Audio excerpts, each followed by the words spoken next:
Ay, si Kenma, nagugurong na. Ayan o. Ano siya o. Ayan na guys o. Ayan, waiting lang ang kanyang balay. Napaliguan na yan guys, kaya nakabag na naman si Kenma. Kahit pang talaga siya.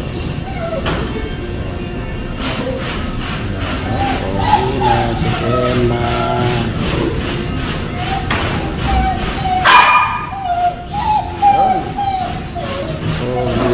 Si Kenma.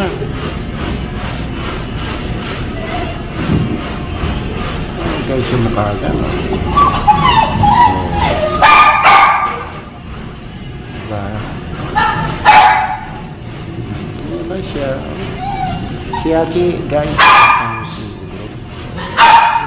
Kaya ba na lang hinihintay namin? Kita mo, baik ba ito?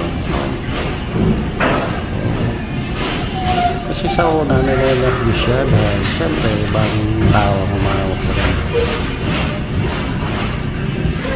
Pero ngayon, okay na siya. So, muli, hanggang dito ka lang po at maraming salamat. Bye-bye po.